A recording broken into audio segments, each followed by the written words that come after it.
Bismillahirrahmanirrahim.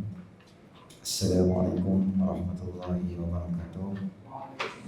Alhamdulillahirabbil alamin. Wassalatu wassalamu ala asyrafil anbiya'i wal mursalin wa ala alihi wa sahbihi ajma'in. Subhanaka la ilma lana illa ma 'allamtana innaka antal alimul hakim. Rabbi shrah li sadri wa yassir li amri wahlul 'uqdatam min lisani yafqahu qawli, amma ba'd. Tuan-tuan dan puan muslimin rahmati oleh Allah Subhanahu wa taala, pertamanya kita melafazkan kesyukuran kita kepada Allah Subhanahu wa taala kerana dengan limpah rahmatnya Allah Subhanahu wa taala beri kita sama-sama peluang berada di dalam majlis ilmu kita pada hari ini. Moga-moga kehadiran kita di dalam bulan Ramadan ini akan termasuk di dalam hadis Nabi sallallahu alaihi wasallam, man shama ramadhana imanan wa ihtisaban ghufira lahu ma taqaddama min zambi. Siapa yang berpuasa di bulan Ramadan dengan keadaan mengharapkan pahala ganjaran daripada Allah dan dengan penuh keimanan, maka Allah ampunkan dosa-dosa dia. Semoga kehadiran kita untuk kuliah, untuk majlis-majlis ilmu ini adalah sebahagian daripada kesungguhan kita untuk menunaikan puasa, bukan sekadar menahan daripada lapar dan dahaga, tetapi sentiasa mencari ruang dan peluang untuk memenuhkan setiap detik-detik daripada Ramadan itu dengan penuh kebaikan. Pada hari ini saya nak cakap sikit berkaitan dengan sebuah hadis Nabi SAW yang diriwayatkan oleh Imam Muslim. Sabda Nabi SAW, thalathatun la yukallimuhumullah wa la yanzuru ilaihim yawmal qiyamati wa la yuzakkihim wa lahum adzabun alim. Ada 3 golongan yang mana golongan ini adalah golongan yang sangat berat hukuman yang Allah beri pada mereka. 3 golongan ini adalah golongan yang sentiasa berlaku dan berlega di kalangan kita, tetapi azab atau azab yang mereka kena nanti di akhirat itu sangat luar biasa. Yang pertama, Allah Subhanahu wa taala tidak sudi bercakap dengan mereka pada hari kiamat. Yang kedua, wala yanzuru ilaihim, Allah takkan tengok dia lagi pada hari kiamat. Wala yuzakkihim, dan Allah takkan sucikan dia, maknanya tak bersihkan dosa dia. Dan apa yang dia dapat? Walahum adzabun alim, mereka itu adalah azab yang sangat pedih pada 3 golongan ni. Dalam bukanlah makna Allah tak tengok tu maksudnya Allah tidak melihat, wala ayazubillah. Allah Subhanahu wa taala ada sifat basir, Tuhan yang maha melihat. Bukan Allah tak cakap mereka sebab Allah bisu, wala ayazubillah, kerana Allah ada sifat kalim. Allah kalamullah, kalam, Allah boleh cakap dengan manusia.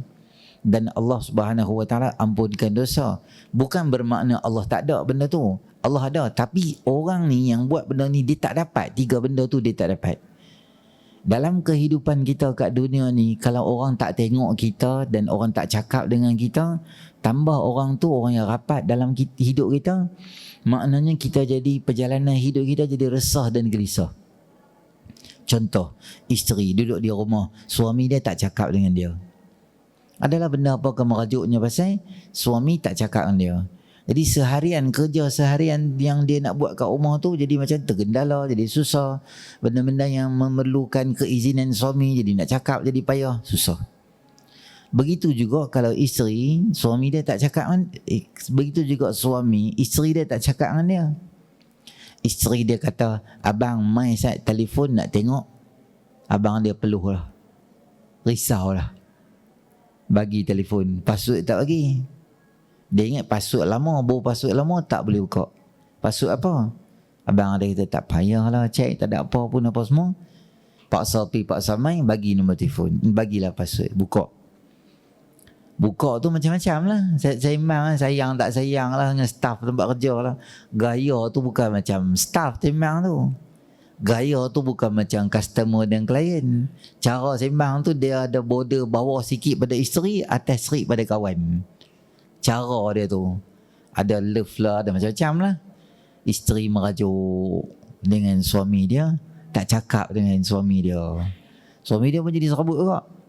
Tambah hujung-hujung tu, di hujung Ramadan nak balik kampung pula. Balik kampung pula, giliran kampung suami dia pula. Isteri dia duduk di kampung 3 hari dengan mak mentua, tak cakap dengan apa, tak cakap. Jadi serabutlah kepala otak bila orang tak cakap ni. Tambah orang yang tak cakap tu orang yang rapat dengan kita, orang yang berkepentingan dengan kita, tempat kerja kita, bos kita, dia marah kita, dia malas cakap dengan kita, anak hantar ke apa ke, dia jadi marah. Cikgu di sekolah macam tu, cakap tak mau buat, dia macam tawak hati dengan budak tu hantar pun dia buat macam apa benda untuk lantak hang lah, nak belajar tak mau belajar sudah. Sebab dia dah bagi terbaik, tapi kita biadab dengan dia. Tapi isunya sekarang ni bukan dengan mak bapak, bukan dengan cikgu, bukan dengan orang yang kita kenal, suami, isteri, anak dan sebagainya. Yang tak cakap dengan kita esok akhirat ni, golongan 3 golongan ni adalah Allah Subhanahu Wa Taala. Kita berhajat tak dengan Allah Ta'ala? Sangat berhajat. Kerana Allah lah satu-satu yang boleh bantu kita. Kerana Allah ni Maliki Yaumiddin.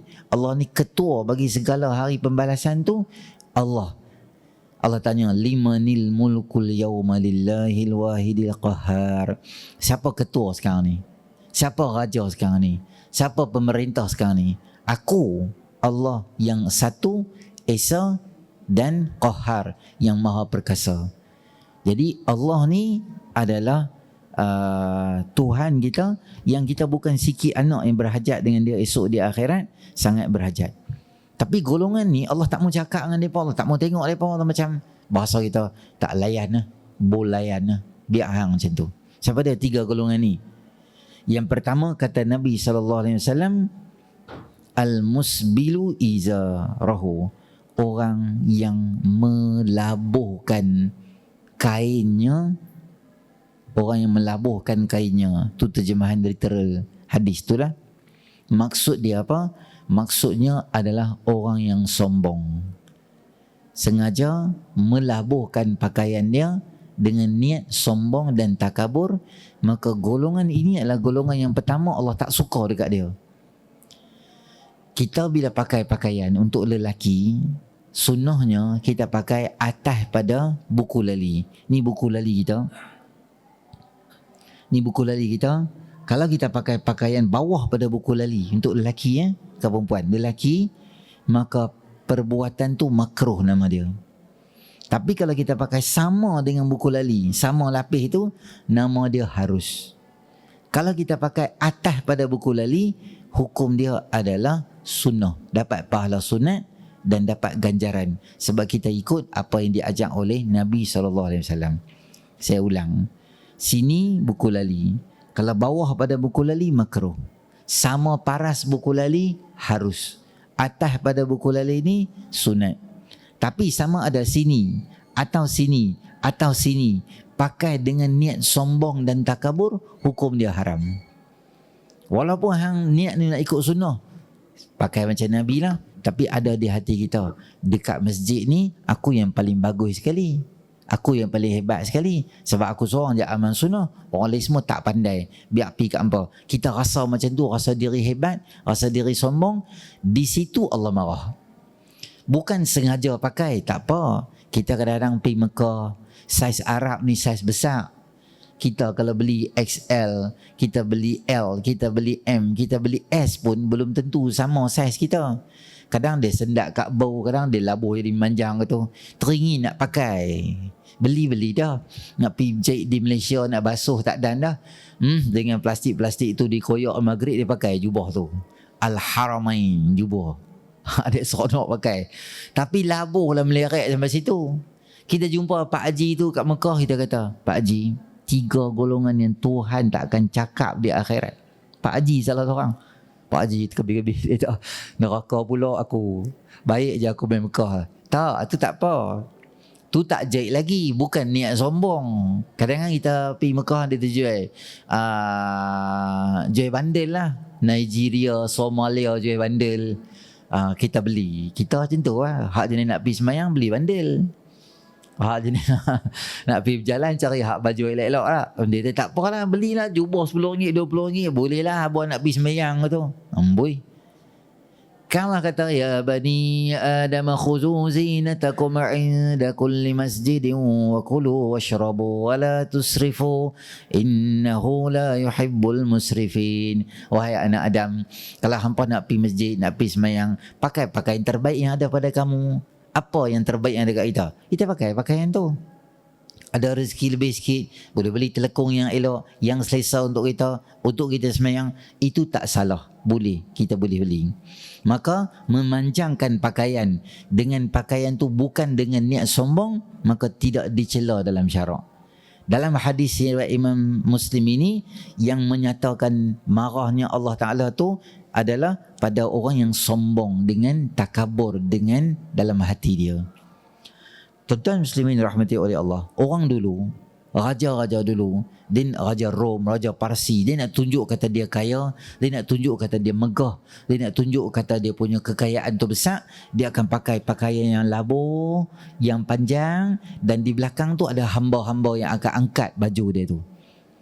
Maknanya aku seorang, tetapi ramai manusia level mereka tu kena angkat baju aku je. Tu baru baju aku. Tak tengok lagi apa-apa barang kat aku. Maksudnya ada sikap dan sifat sombong dalam diri. Maka orang yang ada sifat sombong ni lah yang Allah marah dia. Kita ni dilahirkan oleh Allah Subhanahu Wa Taala kat muka bumi ni. Allah nak kalau boleh, bukan kalau boleh, jangan ada sikap dan sifat sombong dari kita. Sebab apa jangan ada? Sebab kita ni tak hebat mana? Sebab apa kita nak sombong? Kita ni Allah cipta wa khuliqal insanu dha'ifa. Kami jadikan manusia ni dia lemah, serba-serbi lemah. Kita boleh tak duduk? Boleh ustaz. Berapa lama boleh duduk? 2 hari? 3 hari? 4 hari? Tak larat dah. Kena berdiri juga. Okey, berapa hari boleh berdiri? Diri pun tak boleh lama lah ustaz. Berdiri kat 3-4 jam pun dah tak larat dah. Okeylah, tidur boleh. Berapa lama boleh tidur? Larat juga. Kena beksa tidur lama-lama. Sakit juga badan. 10 tahun terbaring tak larat dah. Boleh apa? Jalan. Okey, berapa lama boleh jalan? Boleh jalan dari sini sampai Bertam boleh? Boleh lah, tapi penat lah. Jalan boleh. Setengah mana boleh jalan? Boleh lah. Saya jogi-jogi ambil angin petang-petang ni boleh lah. Tak boleh jalan ke lari? Boleh lari? Boleh lah lari. Tak dan sampai rumah Ustaz Jafri letih dah kita. Pam 4 kali dah. Berhenti pam. Sebab semua lemah lah. Okey lah, saya kuat terus mana. Kita nak abang kata kita hebat. Saya abang satu benda. Kita tidur pukul apa? Kita tak tahu. Kita secara tepat kita tidur pukul apa? Tak tahulah, letih sangat. Tak kepala dah raib dah. Kadang-kadang tidur tu nak bagi anak tidur. Nak bagi cucu tidur. Hak Tok Wan tidur awal. Tepuk. Cucu tak tidur, Tok Wan tidur dah. Kita tak tahu kita tidur pukul berapa, lemah. Okeylah boleh makan. Berapa banyak boleh makan? Sepinggan boleh makan. 2 pinggan, 3 pinggan, boleh muntah semua tu. Sedap sangat makanan. Minum air boleh minum berapa banyak? 1 gelas, 2 gelas, 3 gelas. Sedap sangat. Satu jak boleh minum. Boleh kan? Jak kedua boleh? Tak boleh dah. Apa? Boleh berapa? Tak ada. Semua terbatas kita ni. Tak hebat terang mana pun. Sentiasa menanggung najis. Di perut saya dan di perut kita semua, ada tak najis? Ada. Ada tak air kencing? Ada. Ada air besar? Ada. Telinga ada tak tek telinga? Ada. Ada tek mata? Ada. Ada tek hidung? Ada. Tambah pula di kuku pula ada. Tak potong. Daki pula lagi. Daripada atas sampai ke bawah, duk menanggung najis setiap hari. Tang mana kita kata kita hebat? Kata Maulana Ashraf Athani, ajibtu liman kharaja min majriyal bauli kaifa yatakabbar. Aku heran manusia yang keluar daripada saluran buang air kecil. Terjemahan mudah kita faham. Maknanya hang asal keluar pun daripada tempat yang najis je. Tak mana kita rasa kita hebat. Tak mana kita nak sombong. Sebab tu Nabi SAW sebut, kata apa? Orang yang ada la yadkhulul jannata man kana fi qalbihi mithqala habbatin min kibr. Ada sikit dia, macam besar zarah dia, ada yang nama dia adalah sombong, hanya harap dia akan ban hang daripada masuk dalam syurga Allah Ta'ala. Syaitan sebab apa Allah bawa keluar dia daripada api neraka, daripada syurga? Punca dia apa? Allah aba wastakbara wa kana minal kafirin. Dia tak mau sujud kat Nabi Adam. Punca dia Allah reveal kat kita apa dia? Kerana sombongnya dia tak mau. Dia ni siapa? Aku siapa? Sebab tu Allah ajak kita bila kita mai sembahyang berjemaah, tak utamanya semua kita punya jawatan, sikap, kekayaan, kemewahan, pemilikan, harta, apa yang kita ada, semua tu level dia kita kena buat macam apa? Macam kasut bubuh di luar masjid dan surau. Kerana apabila kita masuk dalam masjid dan surau, semua duduk di saf yang sama. Boleh jadi pagi dia adalah bos kita, tapi malam sembahyang maghrib kita imam, dia duduk di belakang kita. Mungkin pagi dia arahkan kita macam-macam, tapi malam kita arahkan dia. Sufufakum, teruskan rapatkan saf. Padahal dia jawatan besar, dia duduk di situ. Di situ Allah ajak kita. Takbir sama je, imam sahaja yang boleh ikut je. Mungkin pakcik tu yang jadi imam dekat kita tu, di pejabat kita, dia adalah cleaner. Dia sapu daun, dia bersihkan tandas kat rumah kita, dekat pejabat kita. Tapi malam dia jadi isyak, dia jadi tok imam. Kita kena ikut cakap dia. Sebab jawatan, pangkat, kuasa semua tu bubuh di luar. Simbolik manusia tak ada apa-apa yang hebat dengan kita. Kita tunduk dalam saf sembahyang jemaah, kita rukuk, Allahu Akbar, rukuk. Maknanya apa yang berlaku adalah kepala kita yang kita rasa kita hebat sangat, pandai sangat, cantik sangat, handsome sangat. Kepala kita, mak cakap dah, sama level dengan punggung kawan depan tu. Supaya beringat. Tak beringat juga, tak apa, angkat lagi. Sami-Allahu liman hamidah, hang cuba turun bawah pula. Allahu Akbar. Sorry to say, your punggung up daripada kepala you. Yang kita kata kita hebat tu, Allah ajak. Sekarang siapa power? Allah yang power. Aku tak ada apa-apa. Silat air bulan, bukan kata punggung kita lebih tinggi daripada kepala kita. Punggung kawan depan tinggi daripada kita. Kena dia bangkit awal, balik awal dah. Kena dia bangkit awal, dia pula alignment lari tergelincir. Dia mau duduk atas kepala kita, 4 hari bengong. Sebab kita tak ada apa-apa yang hebat nak tunjuk dah tu. Allah ajak kita. Bila main semayang, Allah tunjuk kita. Tinggal semua kat luar. Tak ada benda yang kita nak boleh arahkan orang. Sombong yang. Dia pergi di pejabat dia. Masa tu dia arahkan pekebun dia tu, pekerja dia untuk siram pokok. Mereka duduk relax, mereka duduk lepak, dia turun. Dia pejabat dia. Dia tahu apa tak ni? Dia kata, tuan sekarang ni hujan. Hujan. Pejabat dia jenis tak tahu. Selok pun nampak hujan. Alah hujan. Lepas tu duduk saja. Dia nak hujan nak buat macam mana? Pergi juga siram pokok. Pegang payung dia tu. Pegang. Pergilah 3-4 orang pegang payung siram pokok. Bawah sikit pun dia bengong dia. Sebab dia nak, bila aku cakap, aku kena buat. Alah apa jadi pun aku kena buat. Sebab ada sikap dan sifat tu dalam hati kita. Tapi Nabi SAW, dia tak ada sifat tu. Man tawadha'a rafa'ahu Allah. Siapa yang rendah diri, Allah angkat martabat dia. Siapa yang dia cuba tinggikan diri dia, maka Allah tak akan tinggikan dia, Allah akan rendahkan dia. Nabi SAW paling tinggi lah, naik Sidratul Muntaha paling atas sekali. Kita ada kenderaan apa yang hebat? Saya ada kenderaan Ustaz, Ferrari, Bugatti, Rolls-Royce. Mahal kereta tu. Banyak sejuta dia bagi RM1 upang balik baki. Kereta tu mahal. Tapi mahal kereta tu pun tak ada minyak, tak jalan. Kalau kereta EV tu hang kena cah dulu baru kereta boleh jalan. Tapi Nabi naik buruk, laju. Dan Nabi SAW naik martabat paling tinggi. Tapi Nabi tak ada sifat sombong, tak ada. Nabi SAW kata dalam Syama'il, Nabi kadang biasa, kadang jalan kaki, kadang naik unta. Ada orang panggil nak cakap dengan Nabi, ada seorang yang dia, kalau kita kata bahasa kita mudah, OKU dari segi otak dia ni. Makcik seorang perempuan, dia panggil Nabi, dia kata, Rasulullah ada satu benda nak cakap dengan kamu. Macam orang tak layan dia saja, dia merepek dia gitu ya. Tapi Nabi panggil dia, Nabi duduk di tepi jalan, on the spot. Di mana dia panggil Nabi, Nabi duduk dengan dia, duduk tepi dia, tapi dengar dengan penuh teliti. Padahal dia bukan orang penting pun. Macam happy lah, tak ada apa-apa. Tak, Nabi SAW macam tu, dia ajak pada kita.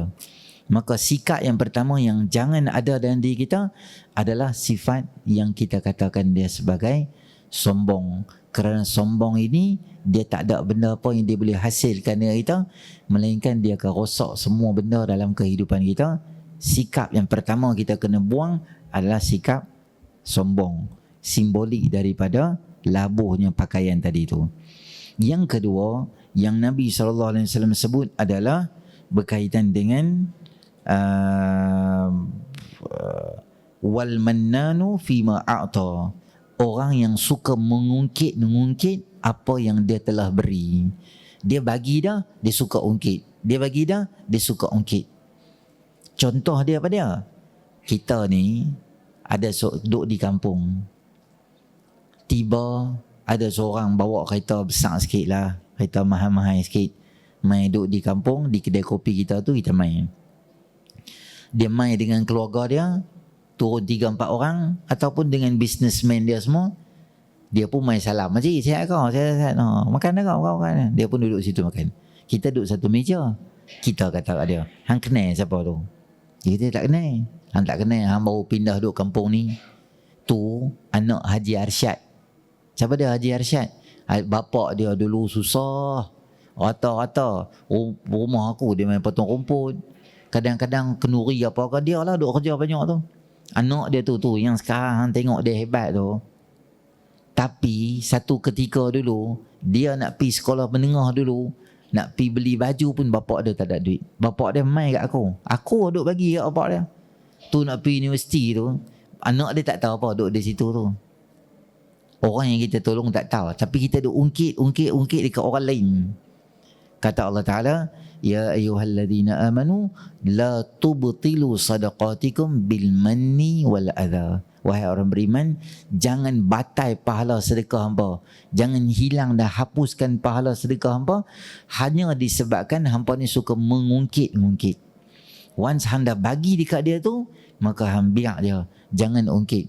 20 tahun hang simpan ikhlas hang, tapi hari ni benda tu dah terbongkar. Sengaja nak bagi tahu kat orang di sebalik kejayaan dia tu ada hang. Hang tak bagi tahu pun tak apa, sebab Allah dah bagi dah. Syaitan dia seronok lah. 20 tahunnya benda hang simpan tak bagi tahu kat orang, hari ni hang dedahkan dan hang ungkit kat orang benda-benda macam tu dah bagi kat dia. Maka benda-benda tu adalah benda yang sangat dilarang di dalam syarak. Dan yang ketiga adalah wal munfiq sil'atahu bil halfil kadhib, dan orang yang suka lariskan perniagaan dia dengan sumpah-sumpah palsu. Dia suka kata wallahi wabillahi watallahi, ini barang yang baik dan bagus. Yang ni ubat ni kalau hampa minum ni, jus ni 1001 penyakit boleh sembuh. Agak-agak lah bang nak ranjau pun. 1001 penyakit hilang. Baik hampir bagi kat hospital baik pun tak. Dia beli produk hang tak payah makan lah. Kecil manis ubat tak payah makan. Darah tinggi, kolesterol apa tak payah makan lah. Sebab ubat hang boleh sembuh semua benda. Tambah kita berada di bazar Ramadan sekarang ni kan. Dia punya habak lah. Murtabak viral. Ada tak viral pun. Semualah benda nak beli mai. Dia akan cakap macam-macam benda. Sekarang kan minggu ni 1-2 hari ni kan viral. Bukan roti john hangit. Roti john tak bakar, roti john rebus kukus. Lalu orang bakar roti john baru dia rangup dah. Roti john tu dia ambil, dia bubuh dengan siku dia 2 kali, pak-pak kata, bagi kempes sikit, dia buh segala benda dalam tu. Lepas tu burger Malaysia tu kan, tak ada apa, sambai saja. Ikan bilis tak ada masuk, mungkin jerap tak ada yang kena. Karipap mahal tu inti dia nitrogen. Kalau oksigen murah sikit, nitrogen jadi mahal. Meniaga semua murung orang tak tahu. Tapi bukan semua peniaga tu tak baik. Ada peniaga yang dia bagus. Kadang kita beli cucuk kat dia, kuah kacang semalam dia perangat balik, besoklah kadang dia beli guna lagi 2 hari, dia elok lagi. Kita pergi kat dia, kak semalam saya beli ni tak okey, dah jadi basi lah, betul ke? Allah minta maaf lah, tak apa-apa, hari ni ambil je, saya bagi free. Ada peniaga macam tu. Ada peniaga pula hak jenis tak mana. Bila kita ada, tak tahu kali makan semua elok je. Maka jangan ada unsur-unsur penipuan dalam perniagaan kita atau atas apa sahaja alasan. Kita ni, saya dah cakap pasal bazar Ramadan dan niaga ni.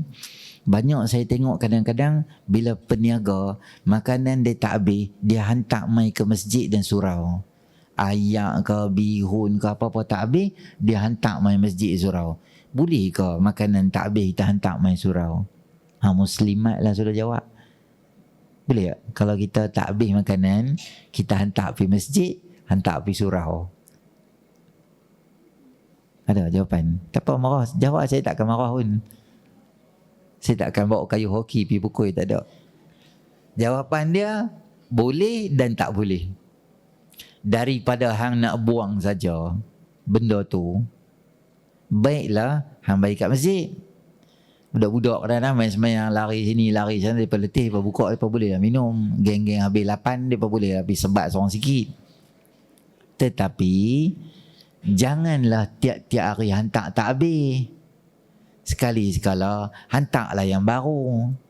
Hanya asyik-asyik hantar bihun hak lama lah, lagi 4 saat nak basi. Bihun zaman Parameswara, goreng 10.30 pagi, habis hantar kat masjid. Jangan macam tu. Hantarlah bihun elok. Hang sampai mendarat di kedai hang, ambil bekas tu, ambil elok-elok. Hak yang ada bawang goreng hak rangup lagi tu, lempak atas tu. Daun bawang, cabai elok-elok tubuh dan 5-6 bungkus. Habak kat staff kita, habak kat anak kita.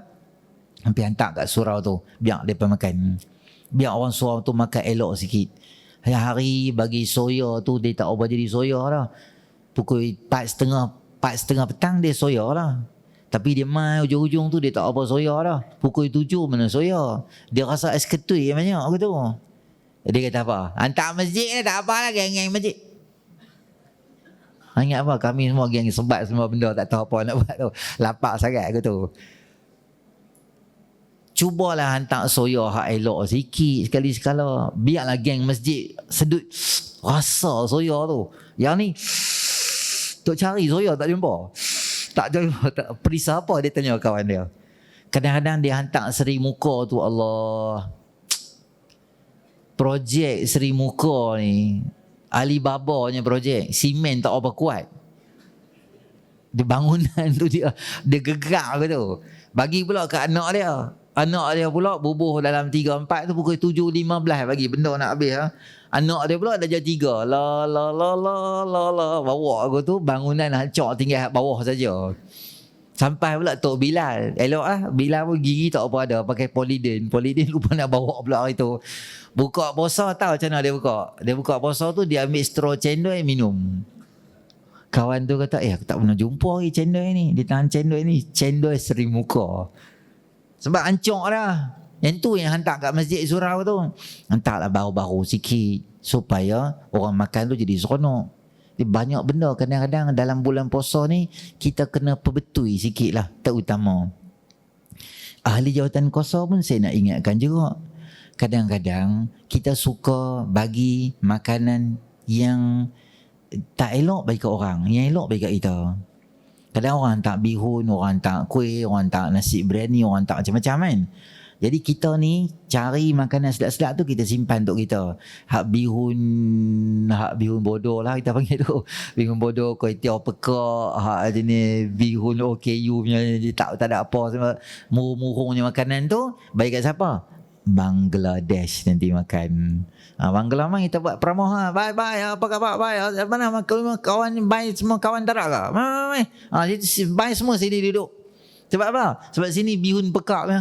kasih sama you. Tapi tak abang lah. Saja buat macam mesra. Bai tu pun duduk lah, muka baik gitu ya. Lepas tu mai pula sini, member dia. Mai lambat. 7:29 dia mai. Dia kata, mai. Hai, orang kita sini lah, sini. Sebab apa? Sini biryani. Dia bagi kat orang kita. Padahal yang sembahyang 20 rakaat siapa dia? Bangladesh. Hak akan biryani 8 rakaat merangkak belah lah. Patut mau bagi bihun keras kat hak belah 8 tu. Hak dia tu Bangladesh kontraktor duk sejengkai macam mahsyar punya panas kat luar tu. Dia buat kerja dengan simen apa semua. Dia sembahyang 20 tak balik. Hang kau kerja apa? Duk main dam tu daripada pagi main malam tu ya. Naik haji 14 kali dah tapi tak pergi mana orang. Haji kerak tabung haji tak kenal dia tu yang pelik tu.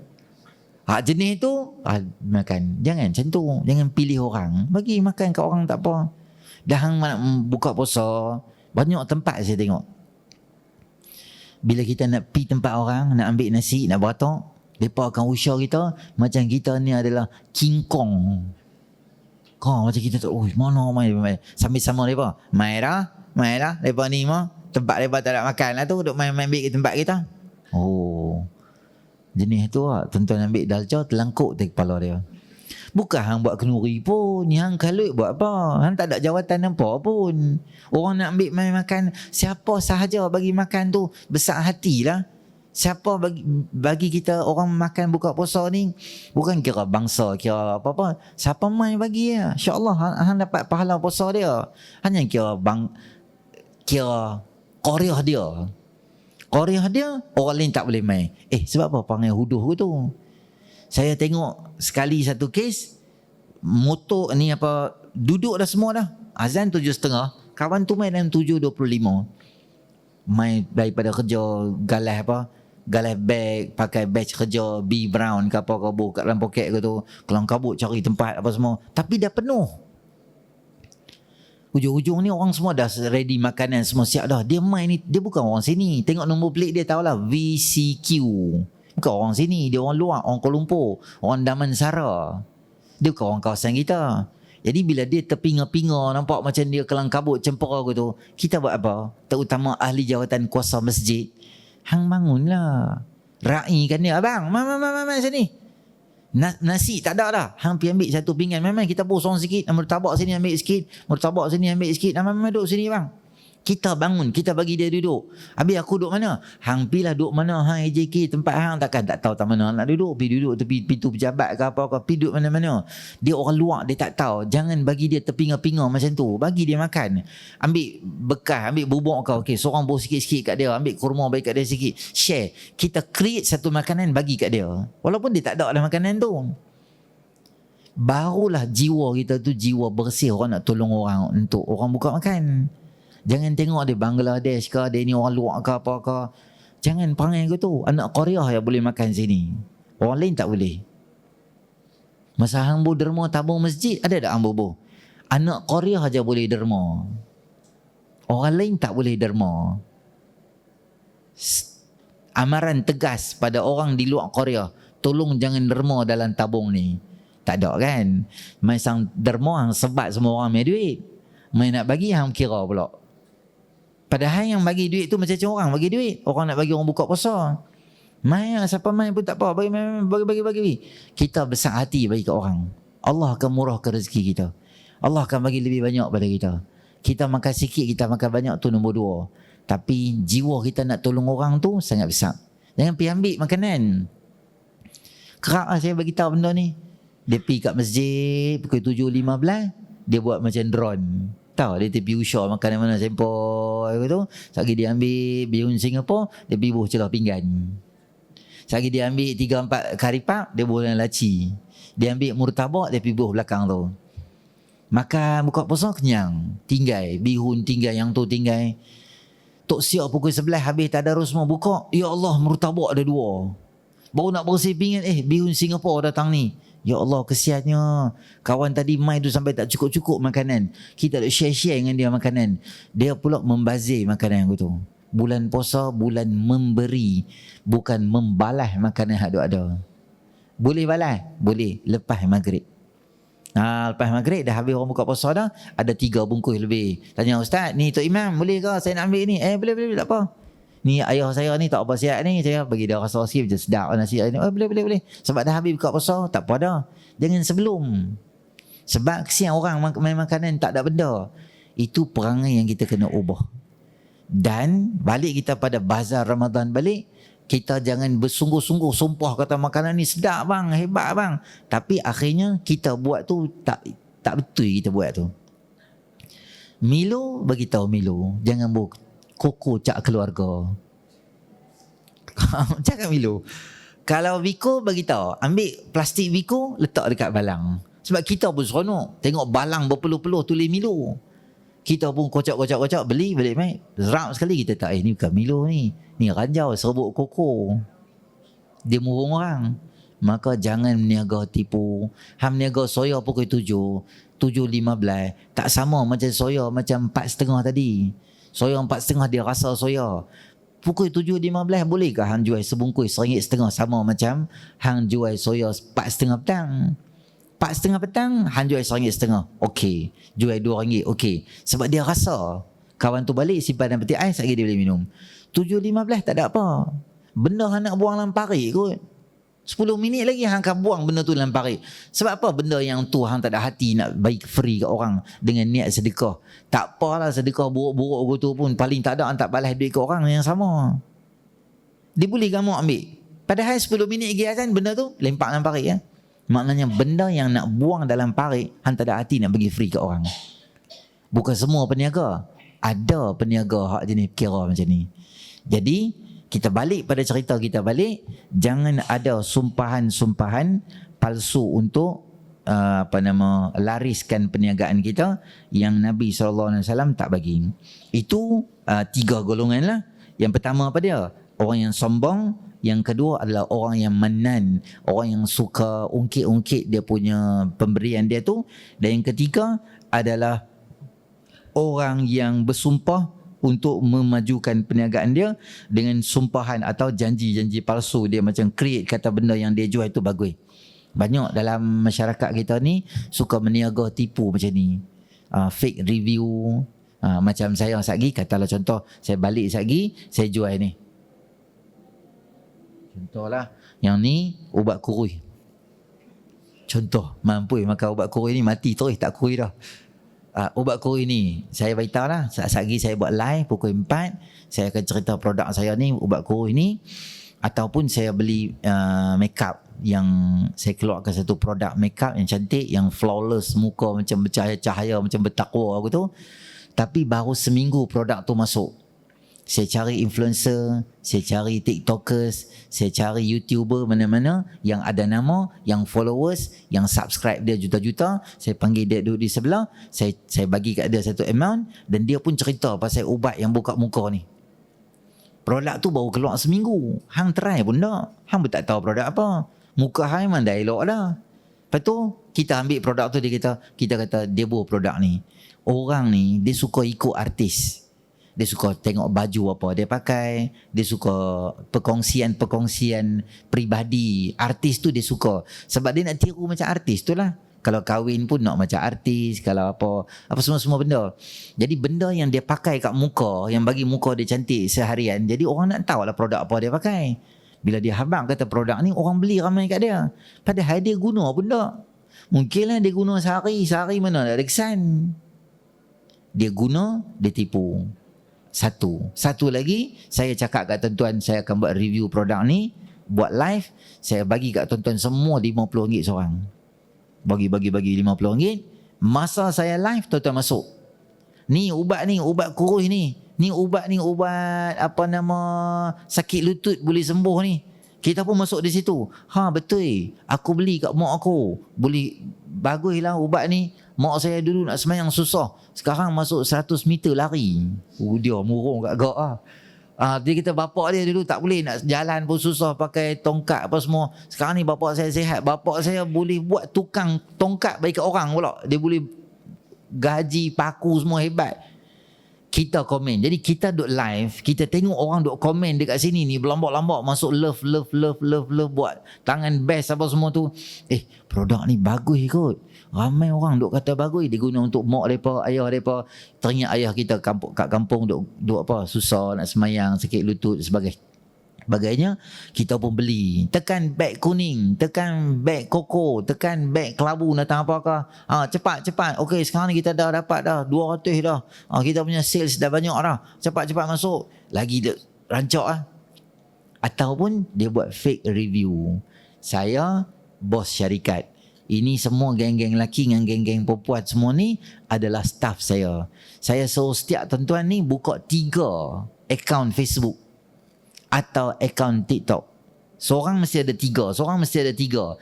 Hak kita sendiri asing. Di tempat kerja kena ada 3. Dan hang manage 3 akaun tu. Satu produk syarikat bawa keluar, di bawah ni macam-macam orang komen. Tuan-tuan bayang, kita ni duk ada kata 50 orang. 150 orang komen kat bawah tu. Dengan nama berlainan, dengan FB berlainan semua ni, masuk komen macam-macam macam tu. Kita yakin produk tu bagus. Ini termasuk dalam sumpahan peniaga yang memberi janji palsu tentang produk dia betul tak betul. Kalau betul, alhamdulillah. Tapi kita tak tahu betul ke tak. Macam orang buat review makanan lah. Masa dia buat review makanan, kita masak yang terbaik untuk dia. Portion dia pun kita bagi elok, kambing pun yang elok, ayam pun yang elok, ayak pun yang elok. Kawan tu makan, dia katalah sedap. Sebab apa? Sebab kita masak yang betul kat dia. Esok kita viral kedai tu, kita pilah kedai tu, seronok nak makan. Allah, tom yum dia buat tu macam ayak basuh tangan tu. Kita marah kat influencer tu. Dia tak, apa orang kata makanan sedap? Dia kata masak kopi memang sedap. Dia buat makanan terbaik hanya ketika nak review sahaja. Bila orang dah review dah balik dah, dia buat sok lebih kurang. Dalam katalog tulis bekas makanan tu cantik. Nak minum ayak tu dalam gelas putih hak cantik, hak comel tu. Kita pergi minum di kedai dia bagi kat kita jus oren dalam bekas yang open house hari raya, pakai buang.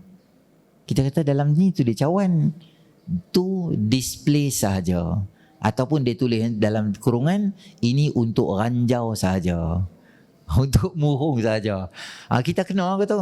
Maka meniaga, terutama dalam isu kita dalam Ramadan ni, meniaga bazar Ramadan tu, biarlah meniaga bagi betul. Meniaga online, biar meniaga. Produk hang kalau betul, insya-Allah promosi mulut ke mulut tu akan jalan. Hang tak payah tipu pun tak apa. Benda bagus, orang khabar bagus, dia sendiri akan promosi dia. Kalau betul benda tu baik, tak apa. Jangan kita tipu. Produk tu tak baik pun, dan kita tak ada pun satu testimoni yang betul. Produk baru keluar 3 hari, siapa nak dan guna lagi? Body kulit jadi putih, jerawat jadi hilang, jerawat tak ada boleh naik jerawat, macam-macam produk kita buat gitu. Dan dalam hadis yang lain yang Nabi SAW sebut tentang 3 golongan juga, kata Sayyidina Abu Hurairah radhiyallahu anhu, thalathatun la yukallimuhumullahu yaumal qiyamah wa la yuzakkihim wa la yanzuru ilaihim wa lahum adzabun alain syaikhun zanin. Yang pertama, riwayat lain adalah seorang tua syekh yang dah berumur dah tetapi dia berzina. Allah marah sangat kat orang ni. Maksudnya hang sebagai orang yang dah berumur patut jadi contoh pada orang, pada anak-anak muda, tapi hang pula buat dosa, Allah marah sangat pada orang ni. Yang kedua, malikun kadzab, seorang raja yang menipu, pemimpin. Masa dia angkat sumpah, dia kata saya akan tolong rakyat. Masa dia angkat sumpah, saya akan membantu untuk memajukan ekonomi negara dan sebagainya. Tapi apabila dia telah dilantik, diberi kepercayaan oleh masyarakat, rakyat dan sebagainya, tapi apa yang berlaku? Kalaulah dia tu janji dengan orang, dia nak buat benda betul, dia sebut nama Allah, dia nak buat benda betul, tapi akhirnya dia menipu orang. Dia tak kayakan rakyat dia kayakan poket dia sendiri sebagai contoh. Maka semua tu dia janji. Maka janjinya tu adalah orang ni Allah tak akan tengok dia ke akhirat. Maknanya hang raja atau hang ni adalah pemimpin yang dilantik, tapi pemimpin yang menipu orang. Dan yang ketiga, ailun mustakbirun, rawahu Muslim. Dan satu lagi adalah orang fakir miskin papa kedana yang sombong. Orang biasa tadi pun, yang kaya tadi pun Allah marah dah kalau dia sombong. Tambah dia miskin. Dia miskin tapi sombong pahit. Punyalah gangsternya dia tu. Kita bagi kat dia RM5. Dia duduk tepi jalan susah. Kita pun ambil duit bagi kat dia. Dia pegang duit kita. Dia kata, ni apa ni? Dia kata, ni apa ni? Kita kata duit lah. RM5 nak buat apa? Burger pun tak lepas tau. Nak ambil kat hang balik. Dia lempak balik duit kita. Kita pula pergi kutip duit tu. Sombong betul. Korang-korang mau letak sini 20. Tu baru start tu rate aku. Ada rate pula. Jenis aku ni memang tak layan dah. Sombong dia. Kalau sombong dengan manusia pun kita marah.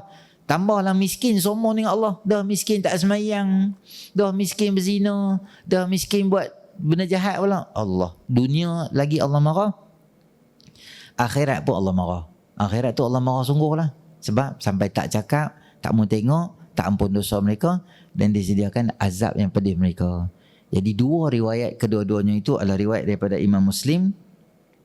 Kedua-dua tu adalah riwayat Imam Muslim. Maknanya ada 6 golongan yang kita kena hati-hati. Dan semua kita, saya doa agar kita jangan terlibat atau jangan terpalit dengan sikap dan sifat atau golongan-golongan ni. Terutama dalam bulan Ramadan ni, Allah pelihara dan Allah jaga kita, dan Allah beri kemuliaan pada kita di dunia dan juga di akhirat. Jadi saya pun tak mau nak panjang sangat. Waktu ni adalah waktu perdana, waktu puaka orang panggil. Lama sikit aku seorang ceramah, hak lain pakai cerah aku tu ya. Jadi saya sebagai pemimpin yang memahami jiwa rakyat. Rakyat nak lena dah. Aku pun nak lena juga. Saya tidur awal saat tadi. Sebelum Zuhur saya tidur saat sebab saya nak driving. Kelemahan saya tak boleh bawa kereta. Saya tak boleh bawa kalau cuaca panas, dalam sejuk saya cepat ngantuk. Satu lagi malam. Sebab tu saya jarang ambil ceramah waktu petang. Waktu biasa ni, waktu petang 2, 3, 4 ni, hari biasa saya jarang ambil. Sebab saya balik, saya kena rehat sat supaya saya nak pergi drive pula untuk ceramah malam. Kadang ceramah Sungai Petani apa semua, kita pergi seorang-seorang. Saya ngantuk. Kalau hari biasa, saya sedia ayak banyak. Ngantuk sangat, minum ayak. Tak ngantuk sangat lagi, tuang ayak tu atas kepala. Saya pernah tuang, basah balik tu gatuk sangat dah. Nak sampai Shell Sungai Dua tu lambat sangat lah. Buka ayak tu, tuang, basah baju-baju. Basah jadi sejuk kan, hilang sikit ngantuk. Hanya dengan minum lah. Red Bull ke hang tangkap bull, saya kok gigit kepala dia apa, aku tak boleh. Dia tidur ni, dia mengantuk ni hang kena tidur. Hang minum kopi ke tengah minum kopi tidur. Tak boleh, apa pun tak boleh. Dia kena berhenti, kena tidur tu. Kalau ada anak kecil saya tu, panggil dia gigit telinga. Tu yang efektif juga tu, cik tu. Dia tak, wise main sini, gigit telinga balik. Dia gigit tu, memang tak tidur dah. Bengkak, sakit gitu. Itu salah satu cara. Boleh cuba, mana-mana satu boleh. Jadi kita berhenti sini dulu, yang baik pada Allah. Saya untuk Ramadan ni, saya masih menjalankan kutipan untuk fasa terakhir surau. Saya rasa 95% lah boleh kita katakan nak siap lah. Tinggal sikit lah. Tinggal nak ikat rambut berdendan, nak boleh lipstick sikit, blusher sikit, nak iron baju apa semua nak pakai. Hujung-hujung dah. Tapi kita ada hutang lagi kat kontraktor tu lebih kurang dalam 200k. Dia kata tak apa Ustaz, Ramadan Ustaz, jalan pelan-pelan, nanti bagi kat kami sikit-sikit gitu. Jadi sepanjang Ramadan ni, inilah yang saya nak lancarkan pada tuan-tuan dan puan-puan. Siapa yang nak menyumbang untuk detik-detik dan saat terakhir untuk nak menyiapkan surau ni, boleh. Saya duk fikir agak sampai raya ada, tapi nampak je korang ajak sangat 4 hari bawa sampai raya. Jadi mematikan semangat Ramadan orang. Jadi saya duk fikir-fikir, tak payahlah bawa, aku kena sumpah jadi tong gas pula lagi. Orang baru nak semangat puasa, dia bawa sampai raya pula. Jadi kalau tuan-tuan nak sumbang, ataupun tuan-tuan ada mak mentua saya ada nak bagi Ustaz, mak menakan saya ada, dia kata nak bagi tapi dia duduk di KL, saya simpan ni, tegakkan mak, hantar pergi kat dia. Jadi kok ada nombor akaun ke apa ke, dia nak masuk tu boleh juga. Okey, auzubillahi minasyaitonirrajim. Bismillahirrahmanirrahim. Alhamdulillahirabbil alamin. Wassalatu wassalamu ala asyrafil anbiya'i wal mursalin wa ala alihi ajma'in. Allahumma anfa'na bima 'allamtana wa 'allimna ma yanfa'una wa zidna ilma rabbana atina fid dunya hasanah fil akhirati hasanah wa qina adzabannar wa sallallahu ala sayidina Muhammadin nabiyil ummi wa ala alihi wa sahbihi alhamdulillahi rabbil alamin.